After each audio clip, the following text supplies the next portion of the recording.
Hello and welcome to my channel Mathematics World. This is part 15 of the chapter Matrices and Determinants. So let's solve some more short answer type questions and start the video. So the first question is that test the consistency of the following system of equations by matrix method. So using matrix method, we have to test the consistency of the following equations. These two given equations, the given system of equation that has a solution or it has no solution or it has infinitely many solutions. So before solving this question, we will discuss an important concept related to the solution of system of equation. So the concept is, like, you can write it in your notebook. This is an easy method to remember. So concept is, like, suppose we are given a system of equation. Okay, and the system of equation that is given to us, we are talking about non-homogeneous system. So by non-homogeneous system, we mean non-homogeneous. So we will discuss about the consistency of the system of equations and those system of equation is non-homogeneous. So non-homogeneous का मतलब मैं आपको एक बार explain कर देती हूँ.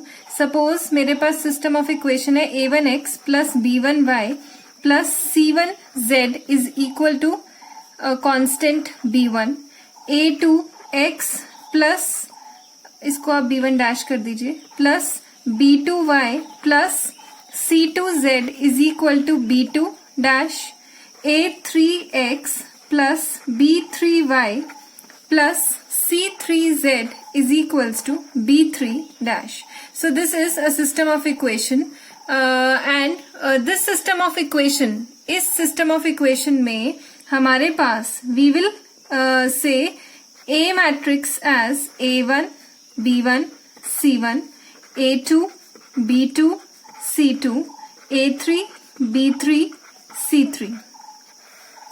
And capital X, let us suppose capital X is x, y, z and b is equal to the constants b1 dash, b2 dash, b3 dash.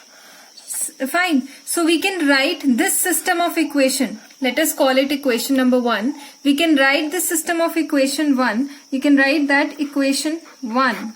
System of equation 1 can be written as, we can write them as ax is equal to b. Now we have to define here that what is this a, what is this x and what is this b. So this A, we call this A as coefficient matrix. Coefficient matrix. This X is called the, X को हम क्या कहते हैं? What do we call X? X is called the column matrix of unknown. X is column matrix of unknown. Because इसमें we have to find out the value of x, y, z and x, y, z are all unknown. So therefore we call it column matrix of unknown. And this B is your column matrix of constants. This is also a column matrix and this is a column matrix of constant. Equation में जो right hand side ये constants दिए होते हैं, these are constants and इनसे जो matrix बनेगी उनको हम बोलेंगे column matrix of constants. So we can write this system of equation as in the form of ax is equals to b. Now अब हमें समझना है कि system of equation homogeneous कब होता है और non-homogeneous कब होता है. Let's say if this matrix B, that is a null matrix. Null matrix मतलब ये जो constants है b1 dash, b2 dash, b3 dash, they are all zero. Then system of equation 1 is called a homogeneous homogeneous system. Clear?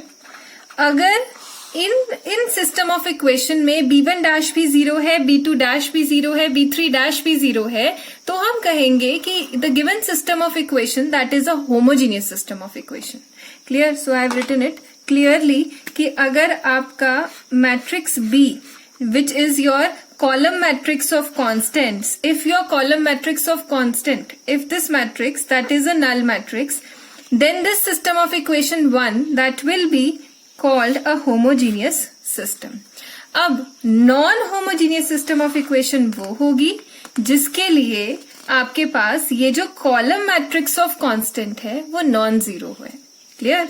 So if you can write that if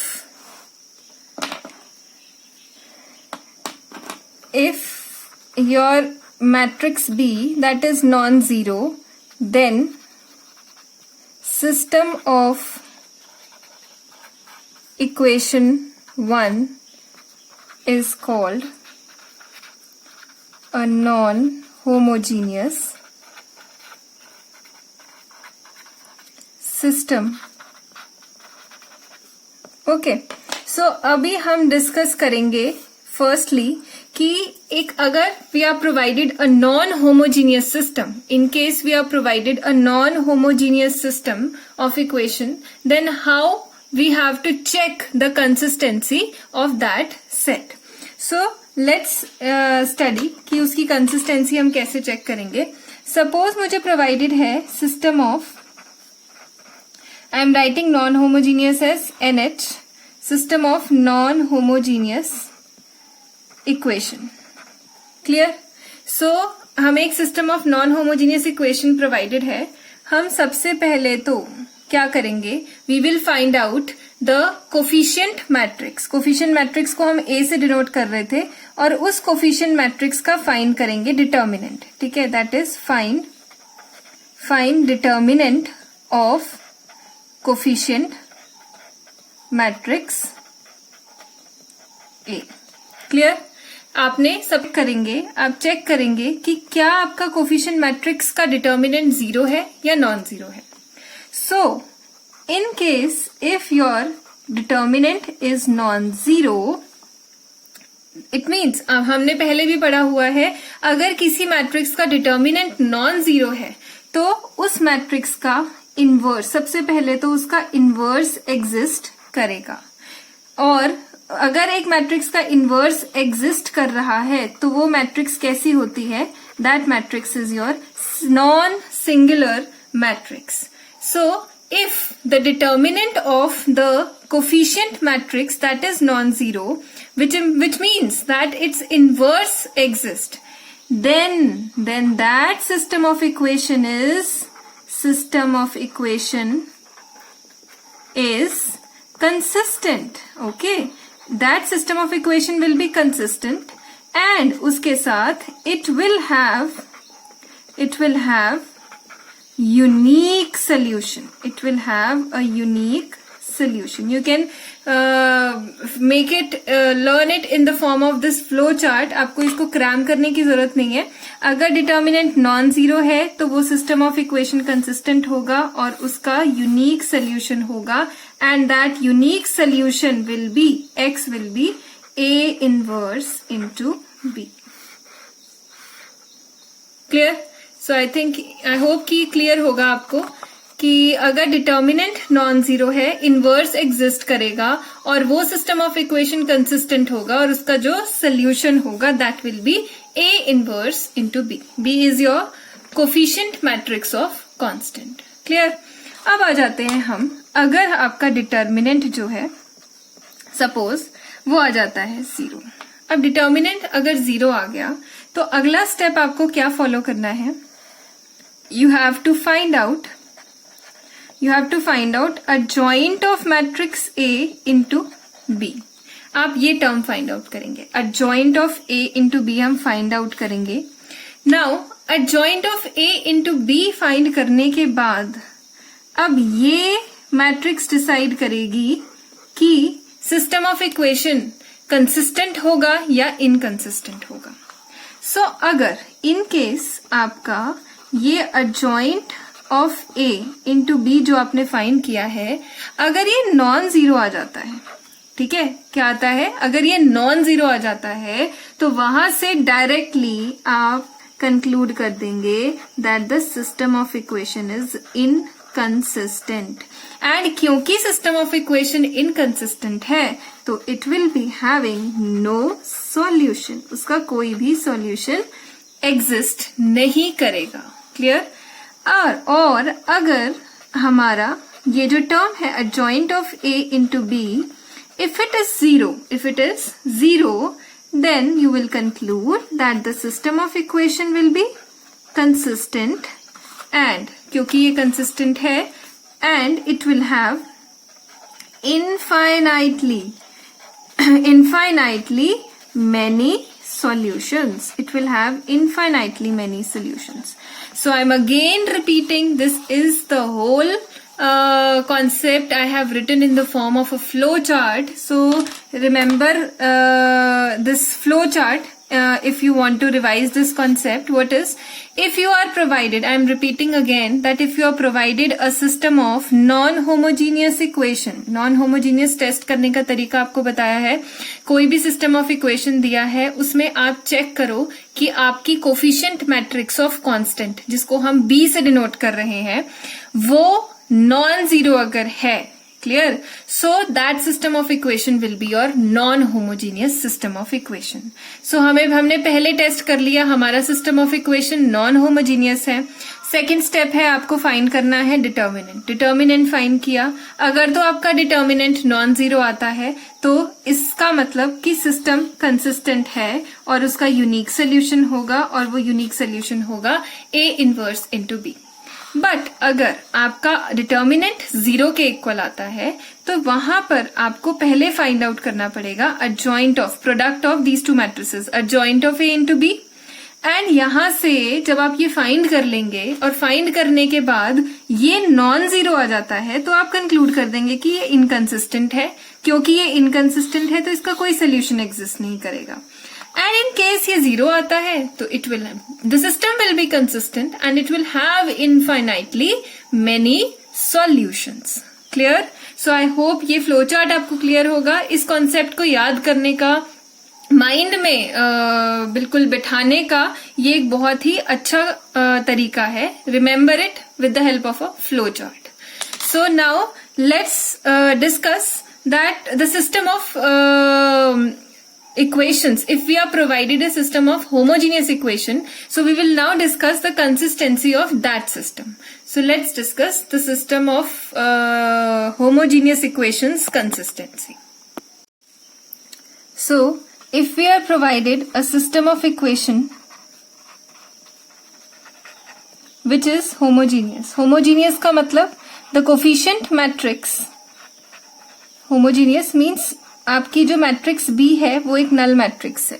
clear? The matrix B which is the matrix coefficient column matrix of constants, that is a null matrix.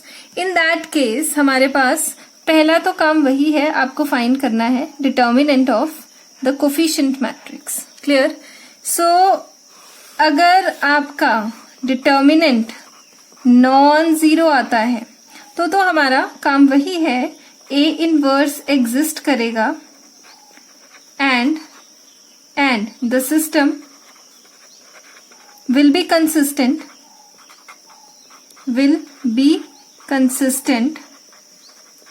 And it will have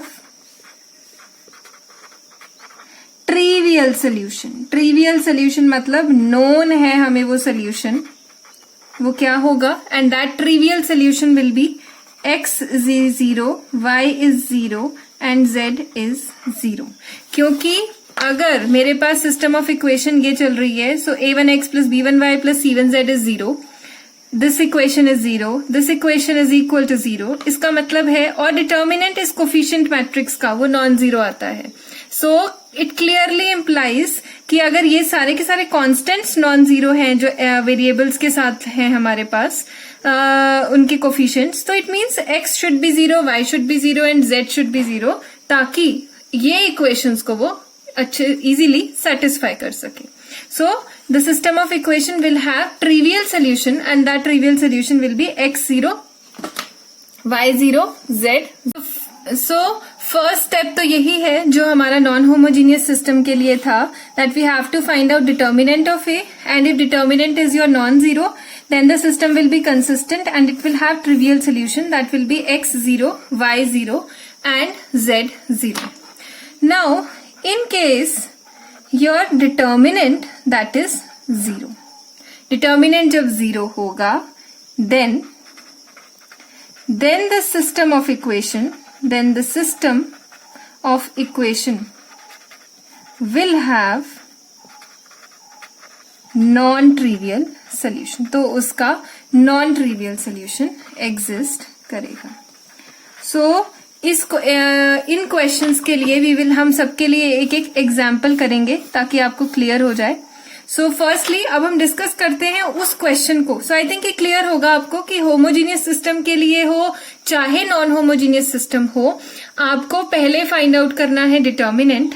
non homogeneous के case में determinant non zero आता है तो system consistent होगा और unique solution exist करेगा, that will be A inverse into B. And if your determinant is zero then you have to, in case of non homogeneous you have to find out this term adjoint of A into B. If this is non-zero then system is inconsistent, and if it is zero then it will be consistent and it will have infinitely many solutions. And अगर वही बात homogeneous के case में है, determinant तो I have already told you that you have to find out whether the system of equation is consistent और inconsistent. So sorry homogeneous और non homogeneous. So आपका ए इनवर्स एग्जिस्ट करेगा अगर determinant non zero है और system consistent होगा. Homogeneous के case में it will be having trivial solution which will be x0 y0 and z0. and in case if your determinant is zero then the solution, the system of equation, that will be having non-trivial solution. So let's discuss the question first. जो हमने question लिया था जिसके लिए हमने इतना बड़ा ये concept discuss किया है, हम उस question को discuss करते हैं. हमें system of equation जो दिया था that was I'm again writing, that is 3x minus y is equal to 5, 6x minus 2y is equal to 3. Clear? So let us say that this is your equation number 1. Now on observing the system of equation, we can also write, you can write that system of equation 1 can be written as, we can write it as ax is equal to b, where a is equal to the coefficient matrix which is 3 minus 1 6 minus 2, and capital X which is your column matrix of unknowns, that is your x and y, दो ही variables हैं हमें जिनकी value find out करनी है यहाँ पर, and capital B matrix that is equals to your 5 and 3. So clearly यहाँ से आपको समझ आ गया होगा मैट्रिक्स B को देखकर that this is not a null matrix, so it means that this system of equation 1, that is your non-homogeneous system. So you can write that system of equation 1 is a non-homogeneous system. That equation 1 represents a non-homogeneous, it represents a non-homogeneous system. So अब मैंने आपको बताया था system of equation homogeneous हो या non homogeneous हो, सबसे पहला स्टेप आपका है दैट आपको डिटर्मिनेंट फाइंड करना है कोफिशिएंट मैट्रिक्स का. सो डिटर्मिनेंट आपको फाइंड करना है 3 minus 1 6 minus 2, that will be equal to 3 2 are 6 minus 6 plus minus minus plus हो जाएगा 6, that is equals to 0. अब देखो नॉन होमोजीनियस का केस था, नॉन होमोजीनियस का केस है और डिटर्मिनेंट आ गया हमारे पास 0. तो डिटर्मिनेंट 0 आया तो हम फाइंड करेंगे adjoint of A into B. Clear? So सबसे पहला काम है मुझे A मैट्रिक्स का क्या फाइंड करना है, adjoint फाइंड करना है. सो adjoint फाइंड करने के लिए we will be writing elements of matrix A then उनके कॉरेस्पॉन्डिंग हर एलिमेंट के corresponding minors and cofactors. So it will be 3 minus 1 6 minus 2. 3 के corresponding minor देखा, that is your minus 2. minus 1 के corresponding is your 6. 6 के corresponding is minus 1. minus 2 के corresponding is 3. So cofactor के लिए निकालने के लिए I have already told you a formula that minus 1 raised to the power I plus j. I am again writing it for those जिन्हें नहीं पता है. mij minus 1 raised to the power I plus j, that is equals to Cij. Clear? So you can note it down. वैसे हमने अपनी previous videos में cofactors और minors को बहुत अच्छे से डिस्कस किया हुआ है. जिसने वो videos नहीं देखी हैं वो जाके पीछे देख सकते हैं. So it will be minus plus minus minus and plus. So this is your cofactor corresponding to these elements of A. So we'll find out adjoint of matrix A, that will be minus 2 minus 6 1 3 का transpose, and that is your minus 2 minus 6 and 1 3. So this is your adjoint. So adjoint of A आ गया. अब यहाँ पे खत्म नहीं होता, हमें find out करना है adjoint of A into B. So let's find out adjoint of A into B. So adjoint of A is your minus 2, 1, minus 6 and 3, and B matrix हमने नोट की थी, that was 5, 3. Clear? So इसको हम multiply कर लेते हैं. Let's check. 5 2s are 10, minus 10 plus 3 is your 7. Minus 10 plus 3 is 7. Then 6 5s are 30, minus 30 plus 9 is your minus 21. Again this is not equal to 0. So हमने पढ़ा था कि अगर आपका adjoint of A into B non-zero है, then that system of equation will be inconsistent and it will be having no solution. So we'll conclude here that we'll write, since adjoint of A into B, that is non-zero, therefore system of equation 1 is inconsistent and hence it will have no solution. So इसका कोई भी solution नहीं होगा.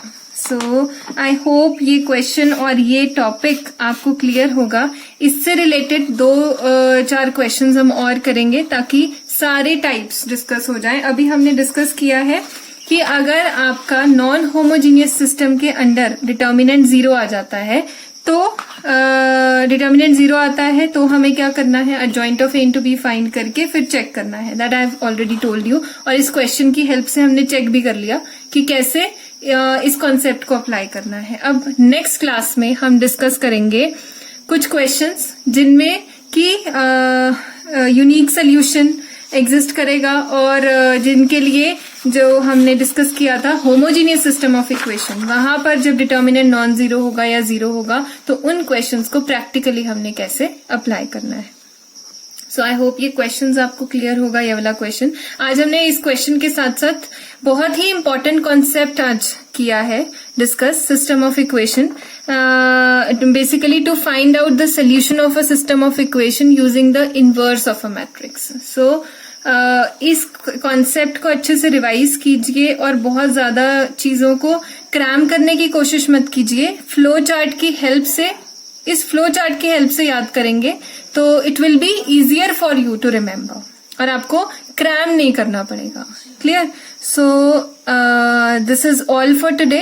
We'll discuss some more questions related to this concept in our next class. So तब तक के लिए stay positive, stay happy and stay blessed.